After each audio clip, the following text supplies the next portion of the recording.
Dans cette séquence, on va essayer d'illustrer la différence ou les différences qui existent entre la couche d'entrée-sortie du C et la couche d'entrée-sortie du système.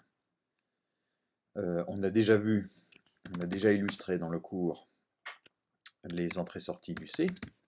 Donc on ne va pas insister trop lourdement dessus, mais on va donc fabriquer un programme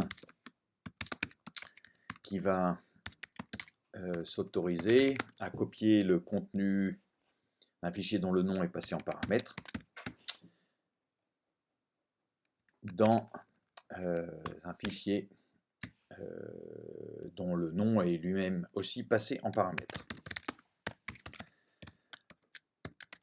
Alors, le programme, prenant des arguments, on va déclarer la liste des arguments. Et puis on va utiliser, comme il se doit en C, des objets de type file pour manipuler les fichiers. Donc le premier sera nommé src, qui va permettre de récupérer, d'ouvrir. Le premier récupérera le file, l'objet file correspondant au premier paramètre de la commande. Donc le premier sera ouvert en lecture et le second sera ouvert en écriture. Donc, second argument, argv 2.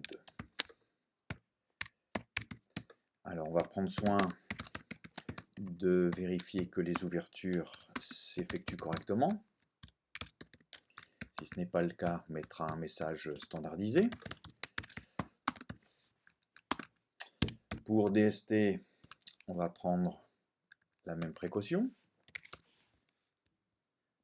en prenant soin bien entendu aussi de fermer le fichier src, puisqu'à ce moment-là, il aura été ouvert correctement. Et puis on va donc effectuer une boucle qui consiste à lire caractère par caractère. Donc pour ça, on va utiliser une fonction de type fgetC. On rappelle que fgetC prend en paramètre donc le file, l'adresse d'un objet de type file sur lequel on peut lire. Donc on va récupérer un entier, on va faire une boucle. Tant que on lit, on poste le résultat dans C de la lecture de la source. Tant que C est différent de OF, eh bien, on va envoyer le fichier dans le flow de sortie. Donc fputC et puis DST. Voici. Une fois qu'on aura terminé, on va prendre soin de fermer DST, la source,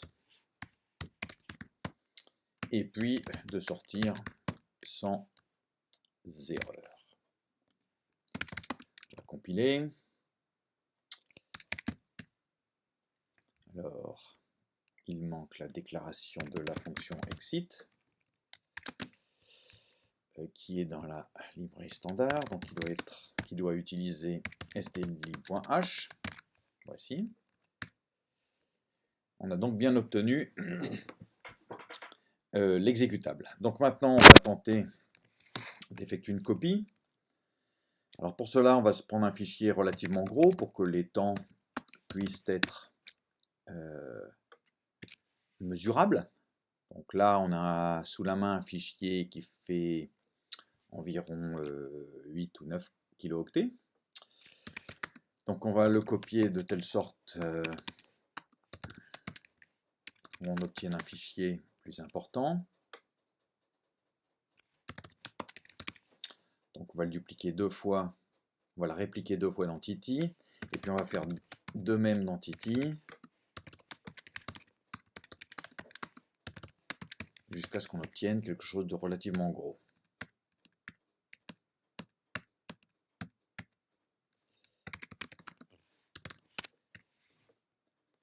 Là, 1 méga, donc on va continuer encore un peu. On va passer à environ 2, 4, 8, 16, 32, 64, 128, 256. On devrait avoir un fichier relativement gros. Voilà, donc essayons maintenant de copier. Donc le fichier relativement volumineux, c'est titi.data. Voyons voir ce que donne la copie de titi.data dans un fichier r.data. On rappelle que cette copie s'effectue caractère par caractère.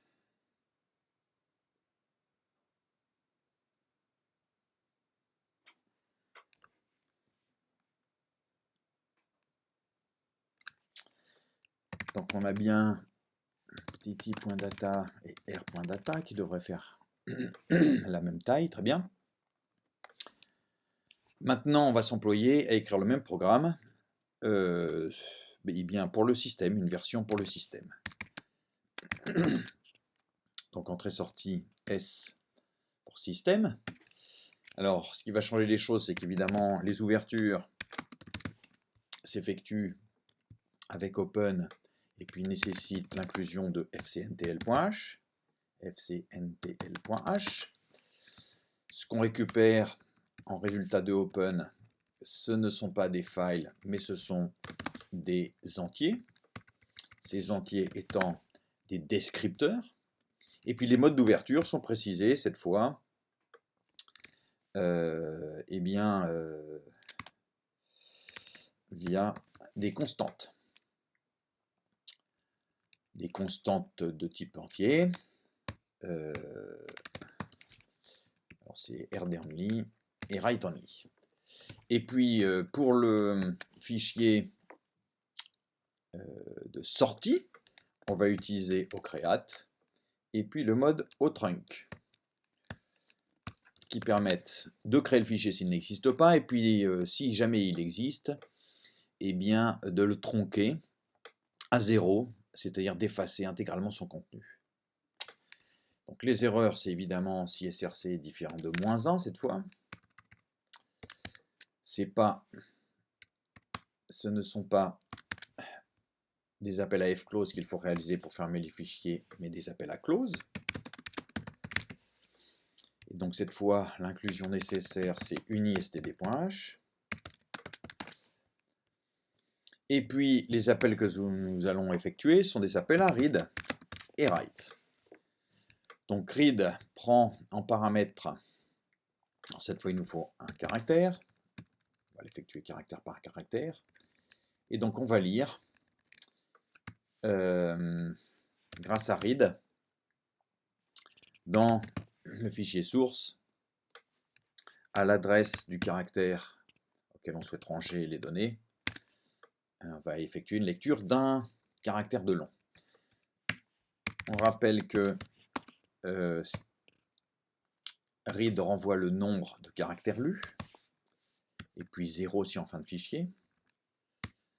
Donc tant que c'est différent, plus grand que 0, eh bien c'est qu'on a lu un caractère, et on va s'empresser immédiatement de l'écrire, sachant que l'appel est symétrique, donc on écrit dans la destination, à partir de l'adresse du caractère, un caractère lu depuis la mémoire. Et puis les appels correspondants sont des appels à close.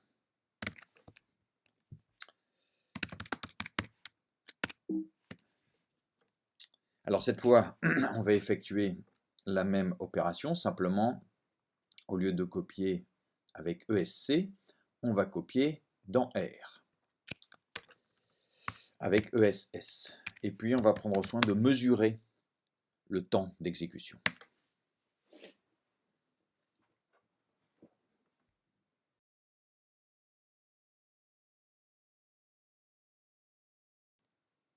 Comme on peut s'en apercevoir, la durée d'exécution est d'environ 7 minutes 30. Et puis la particularité, c'est que parmi les temps mesurés, on rappelle que le système mesure le temps passé à exécuter le code du programme, mais aussi à mesurer le temps passé par le programme à réaliser des appels système. Et dans notre cas, le temps d'exécution en temps utilisateur, c'est 44 secondes, alors que le temps passé dans le système, c'est 403 secondes. On peut essayer d'effectuer la comparaison avec l'exécution en mode C, qui lit aussi caractère et écrit aussi caractère par caractère, mais qui, grâce à la bufferisation, économise les appels système, puisque à chaque fois qu'on tente d'écrire un caractère, de lire un caractère par exemple, eh bien on va non pas lire directement un caractère dans le fichier, mais un paquet d'entre eux. Et donc on économise évidemment les appels système ce faisant. Et évidemment, les appels système sont des opérations extrêmement coûteuses puisque ce sont des portes d'entrée sensibles dans le système. Donc le système prend soin de vérifier un certain nombre de choses avant de réaliser effectivement la fonction. Et donc comme on peut le voir, ça prend 20 secondes d'effectuer la même opération en C par rapport à comparer aux 7 minutes 30. Donc en gros une vingtaine de fois ou 25 fois plus rapide en C. Bien entendu, si on avait effectué l'expérience en système, en lisant non pas caractère par caractère, mais par un paquet de caractères, on aurait très probablement obtenu le même temps, à condition d'utiliser un buffer qui est de la taille par défaut des buffers du C. Voilà.